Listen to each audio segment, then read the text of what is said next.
divisive and fearful narratives around the world is based around the fact that globalization doesn't seem to be working for the middle class, for ordinary people. Canadians are people who understand that when their neighbors succeed, they have a better chance of succeeding as well. Oh, yeah, there you go.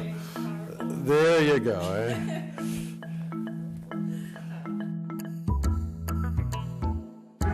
One of the fundamental things that the incoming administration has talked an awful lot about, and President-elect Trump has talked an awful lot about, is the fact that there is real middle-class anxiety. People do not feel like globalization, like trade, has been good for them in the middle class and those working hard to join it. Well, that's been the argument I've been making here in Canada for well over 5 years now.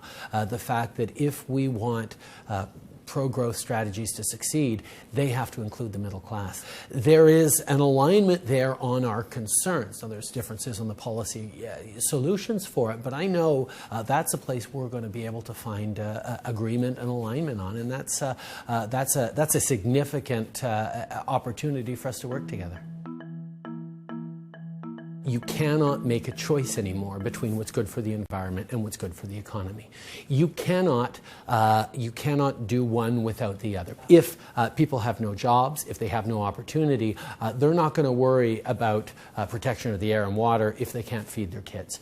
So you have to demonstrate that you get that the middle class worries is being coupled with innovation and protection around the environment. The facts around climate change are fairly well established. It's not a debate on whether or not it's happening. The debate is, how do you respond to it? The concerns people are bringing up around the fact that the United States might not go as strongly as they have been in the past on climate change, for me, highlights the opportunity there is in Canada, the opportunity for leadership. Canada is well positioned to pick up some of the slack, and when people finally realize that it's a tremendous business opportunity to lead on climate change, Canada will already have a head start. I made very clear that one of the fundamental responsibilities of any Canadian Prime Minister is to get our resources to market in responsible, sustainable ways. And I used Keystone XL pipeline for many years as an example of something that I thought was a positive move. The question on that particular pipeline, I look forward to seeing what the President-elect has to say. I mean, the fact is, we have rail cars carrying oil and gas south and across the country in a way that we know is both more expensive, more emitting, and more dangerous for communities and for Canadians. So replacing rail cars with pipelines is a responsible thing to do.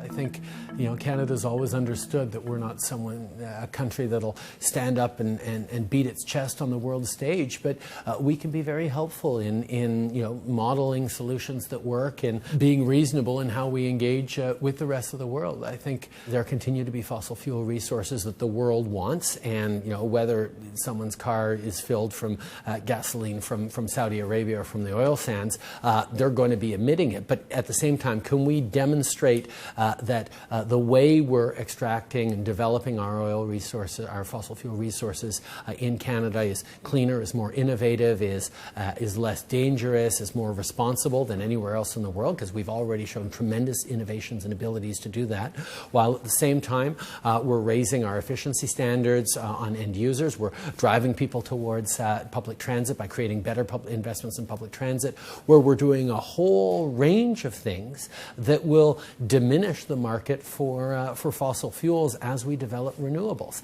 That's the transition we're looking at. It's not going to happen in a day or in a week, but it'll happen over years and perhaps a decade or two. And there are always going to be electoral cycles coming, and people step forward and have different solutions at every given moment. I'm really just focused on doing right by the values that Canadians ask me to embody as I serve them. And